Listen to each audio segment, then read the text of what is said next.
ஜூயிங் video பார்க்குற எல்லாருக்கும் வணக்கம் நண்பா.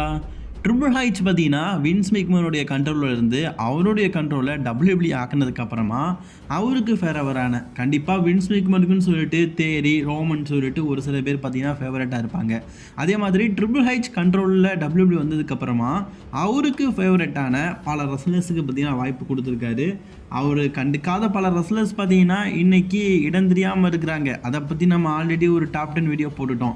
ஆனால் ட்ரிபிள் ஹைச் வந்ததுக்கப்புறமா அதிகமாக யூஸ் பண்ணாத ரெஸ்லர்ஸ் கூட இன்றைக்கி பார்த்திங்கன்னா மிகப்பெரிய ரெஸ்லர்ஸ் ஆகியிருக்கிறாங்க. அப்படிப்பட்ட 10 பேரை பற்றி தான் இன்றைக்கி வீடியோ பார்க்க போகிறோம். சரி வாங்க வீடியோக்குள்ளே போகலாம். அதுக்கு முன்னாடி சேனலுக்கு ஃபஸ்ட் டைம் வந்திருக்கீங்கன்னா மறக்காமல் சேனலை சப்ஸ்கிரைப் பண்ணி பெல் ஐக்கானை கிளிக் பண்ணி வச்சுக்கோங்க. தினமும் போடுற ரெஸ்லிங் செய்திகளை தமிழில் தெரிஞ்சுக்கோங்க. மறக்காமல் லைக் பண்ணிக்கோங்க நண்பா. உங்களை மாதிரியான ரெஸ்லிங் ஃபேன்ஸுக்கு இந்த வீடியோ ரெக்கமெண்ட் ஆக பெரிய ஹெல்ப்பாக இருக்கும். இந்த லிஸ்ட்டில் கண்டிப்பாக நம்ம இவரை தான் சொல்லணும். ஏன்னா வேறு யாருமே கிடையாது, இருக்கிறதுலேயே இவர் தான் மிகப்பெரிய ஆள். ரெஸ்லிங் கிங் தமிழ் ரசிகர்கள் எல்லாருமே அன்புடன் அழைக்கப்படும் குட்டி குஞ்சன் டாமினிக் மிஸ்டீரியோ. குட்டி குஞ்சன் அப்படிங்கிறது அவருக்கு தானாக வரல, நாங்களாம் சேர்த்துக்கிட்டது. நம்ம குட்டி குஞ்சன் டாமினிக் மிஸ்டீரியோ பொறுத்த வரைக்கும் அவங்க அப்பா கூட இருக்கும்போது பார்த்தீங்கன்னா ஒன்றுமே இல்லாமல் தான் இருந்தார், எதுவுமே இல்லாமல் இருந்தார். ஆனால் ட்ரிபிள் ஹைச் வந்ததுக்கப்புறமா பார்த்தீங்கன்னா இவனுக்கு ஒரு பெரிய ஹைப் கொடுக்கலாம். இவனுக்குள்ளேயும் ஒரு வில்லன் இருக்கான். பார்த்தீங்கன்னா பால்வாடி நம்ம சொல்லுவோம்ல ஒரு படத்தில் விஜயாண்டின்னு சொல்லுவார்ல, ஒரு பக்கம் பார்த்தீங்கன்னா பூஸ்ட் தொங்குது, ஒரு பக்கம் ஆலிஸ் தொங்குதுன்னு. அந்த மாதிரி பார்த்தீங்கன்னா பச்சைக்குள்ள மாதிரி இருக்கிற இந்த புள்ளையும் பார்த்தீங்கன்னா பால் என்ன வேணால் குடிக்கும், பீரே அடிக்கும் அப்படிங்கிறத பார்த்தீங்கன்னா நிரூபிச்சிருக்காரு நம்மளுடைய டாமினிக் மிஸ்டீரியோ. அசன்மனியாவில் அவங்க அப்பா கூட மேட்ச் போடுறது என்ன, இப்போ நார்த் அமெரிக்கன் சாம்பியன்ஷிப் வச்சுட்டு ஏதோ அன்டிஸ்பியூட்டட் சாம்பியன்ஷிப் வச்சிருக்கிற மாதிரி நம்மளை என்டர்டைன்மெண்ட் பண்ணுறது என்ன. உண்மையிலேயே அவரோட பெஸ்ட் என்டர்டைனர் மற்றும் ஹீல்டன் தனத்தை பயங்கரமாக பண்ணுறாரு.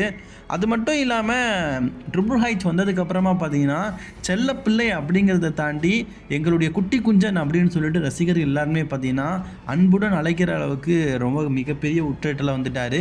ஸோ குட்டி குஞ்சன் அப்படிங்கிறது சும்மா காமெடிக்காக தான் சொல்கிறேன். உண்மையிலேயே பார்த்தீங்கன்னா டாமினிக் மிஸ்டீரியோ வந்து அவர் ப்ரூவ் பண்ணிட்டார், நான் ஒரு சிறந்த ரசலர் அப்படிங்கிறத ப்ரூவ் பண்ணிட்டார். எல்லாத்துக்குமே காரணம் அவங்க அப்பா இல்லை, எல்லாத்துக்கும் காரணம் நம்ம ட்ரிபிள் ஹைச் தான். அடுத்தது சாமி ஜயன்.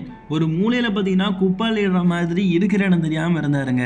உனக்குள்ளேயும் ஒரு நாயகன் இருக்கிறான், நான் வெளிப்படுத்துகிறேன்னு சொல்லிட்டு சாமி ஜயனை பார்த்தீங்கன்னா பர்ஃபெக்டாக நம்ம பிளட் லைன் ஸ்டோரியில் ஆட் பண்ணி பிளட் லைனில் ஒருத்தராக்கி ரசல்மீனியாவில் நீங்கள் சொன்னால் நம்ப மாட்டீங்க, அதுக்கு முன்னாடி ரசல்மீனியாவில் ஜெயிக்காத ஒருத்தர் சாமி ஜயன் மெயின் ஈவெண்ட் விளையாடி வின் பண்ணியிருக்கிறாரு டாக் டீம் டைட்டில்.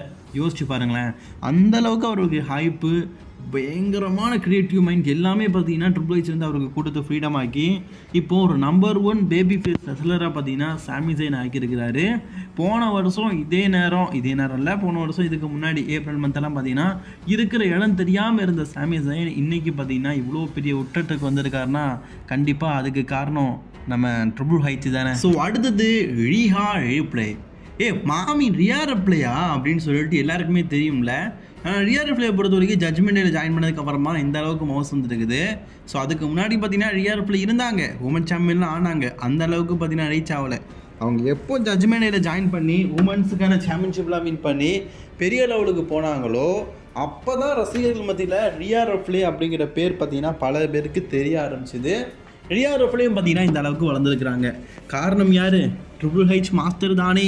ஸோ அதுக்கப்புறமா பார்த்தீங்கன்னா ஆஸ்காவை பொறுத்த வரைக்கும் ட்ரிபிள் ஹைச் இருக்கும்போது பார்த்தீங்கன்னா ரொம்ப நல்லாவே காட்டிட்டாரு. நியூ கிம்மி கொடுத்தாரு, சாம்பியன்ஷிப்பு கொடுத்தாரு, எல்லாமே பண்ணார். ஆஸ்காவை இருக்கும்போது வின்ஸ் மெக்மேன் ஒன்றும் பண்ணலன்னு சொல்ல முடியாது, பண்ணுவார், அப்பப்போ பண்ணுவார். ஆனால் பர்மனெண்ட்டாக பண்ணதுன்னு கேட்டிங்கன்னா நம்ம ட்ரிபிள் ஹைச் தான். நான் சொன்னது ரெஸ்லிங் கெரியரில். ஏன் கேட்டிங்கன்னா நம்ம ஆஸ்கா பார்த்தீங்கன்னா நியூயார்க் ஸ்டோர்லேருந்து கொண்டு போய் சாம்பியன்ஷிப்லாம் தோக்க வச்சாலும் மறுபடியும் சாம்பியன்ஷிப்லாம் கொடுத்து அழகு பார்த்தவருன்னு கேட்டிங்கன்னா நம்மளுடைய ட்ரிபிள் ஹைச்சு. இப்போ கூட ஆஸ்காவுடைய கேரக்டரையும் அவங்களுடைய கெமிக்கையும் பில்டப்பையும் குறைக்காத அளவுக்கு மெயின்டைன் பண்ணிட்டு. அடுத்தது இயோ ஸ்காய்.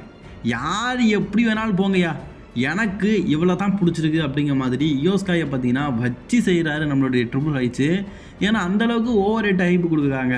அவங்க WWEலேருந்து ரிலீஸ் செய்யப்பட்ட ரெஸ்லர்ஸ், வின்ஸ் மெக்மேனுக்கு பிடிக்கல அப்படின்னு சொல்லிட்டு ரிலீஸ் செய்யப்பட்ட ரெஸ்லர். ஆனால் அப்படிப்பட்ட ரெஸ்லரையும் சாம்பியன் ஆக்கி இப்போ ஸ்மாக்டவுன் சைடு பார்த்தீங்கன்னா ஒரு பெரிய ரெஸ்லராக காட்டியிருக்காரு நம்மளுடைய ட்ரிபிள் ஹைச். அடுத்தது புயக்கா ரேமஸ்டீரியோ பொறுத்த வரைக்கும் வின்ஸ் இருக்கும்போது யூஸ் பண்ணலாம் அப்படிங்கிறதுக்காக தான் யூஸ் பண்ணி வச்சுருந்தாரு. எல்லாத்துக்கும் பார்த்தீங்கன்னா அடிதாங்கியாக தான் இருப்பார். ஆனால் ட்ரிபிள் ஹெச் வந்ததுக்கப்புறமா அவர் ஹால் ஆஃப் ஃபேமர் ஆக்கணும், ஹால் ஆஃப் ஃபேமர் ஆக்கினார். ஹால் ஆஃப் ஃபேமர் ஆனாலும் நீங்கள் ரெஸ்லிங் பண்ணணும், ரெஸ்லிங் பண்ண வச்சார்.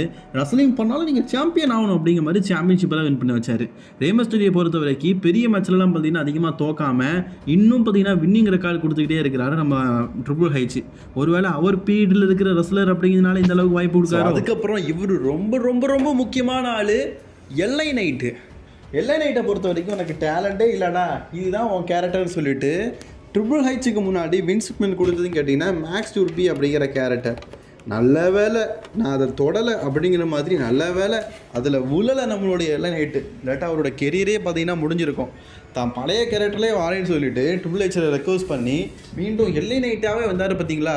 இப்போ எல்ஐ நைட்டு எந்த லெவலில் இருக்காருன்னு உங்களுக்கு தெரியும்னு நினைக்கிறேன். நான் தான் சொல்லி இந்த லெவலில் இருக்காருன்னு சொல்ல வேண்டாம். NXTயில் பார்த்தீங்கன்னா எந்த அளவுக்கு இருந்தாருன்னு தெரில. ஆனால் மெயின் ராஸ்டரில் பார்த்தீங்கன்னா யாருமே தொட முடியாத உச்சத்துக்கு போயிட்டார் எல்ஐ நைட்டு.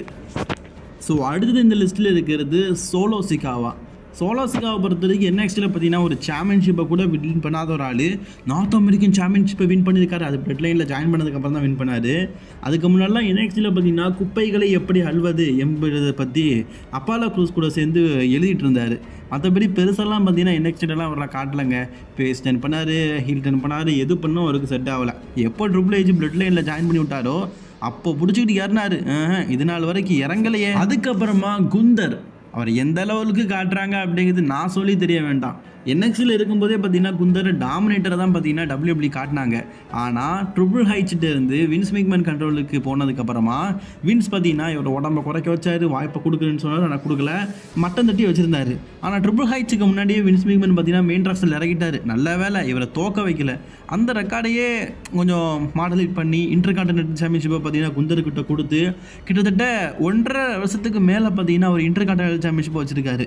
யாருக்கிட்டையுமே தோக்க முடியாத ஒரு அன்டிஃபீல்டு சாம்பியனாக பார்த்தீங்கன்னா குந்தர் இருக்கிறாரு. நம்ம ட்ரிபிள் ஹெச் வந்ததுக்கப்புறமா ஒரு ப்ராடக்டை செம்மையாக உருவாக்கியிருக்கிறாரு அப்படின்னு கேட்டிங்கன்னா கண்டிப்பாக நான் வந்து குந்தரை சொல்லுவேன். ஃபைனலி நம்ம இந்த லிஸ்ட்டில் யாரை பற்றி பார்க்க போகிறோன்னா புரிஞ்சிருப்பீங்கன்னு நினைக்கிறேன், செத் ரோலன்ஸ் தான். செத் ரோலன்ஸை பொறுத்த வரைக்கும் WWE பார்த்தீங்கன்னா வின்ஸ் மெக்மேன் இருக்கிறது நல்லா காட்டாரான்னு கேட்டிங்கன்னா கண்டிப்பாக கிடையாது. மேஜி ஆக்கமி கொடுத்தாரு, விஷனரி கொடுத்தாரு, விளங்கவே இல்லை.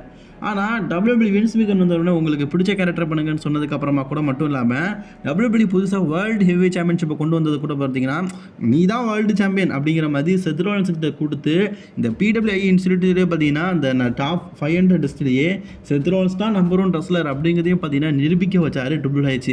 ஆல் டைம் ட்ரிபிள் ஹெச்சுக்கு ஃபேவரட் அப்படிங்கிறது நம்மளுடைய செத் ரோலன்ஸ் தானே. அதாங்க இப்போவும் வேர்ல்டு சாம்பியனாக இருந்துக்கிட்டே இருக்கிறாரு. ட்ரிபிள் ஹெச்சும் பார்த்தீங்கன்னா அவருக்கான ஆப்பர்ச்சுனியை கொடுத்துக்கிட்டே இருக்கிறாரு. எப்போ தோப்பாருன்னு தெரில, பட் நான் இருக்கிற வரைக்கும் நம்ம ட்ரிபிள் ஹெச் இருக்கிற வரைக்கும் கண்டிப்பாக செத் ரோலன்ஸோடைய மவுஸ் குறையாதுன்னு சொல்லி நம்ம எதிர்பார்க்கலாம்.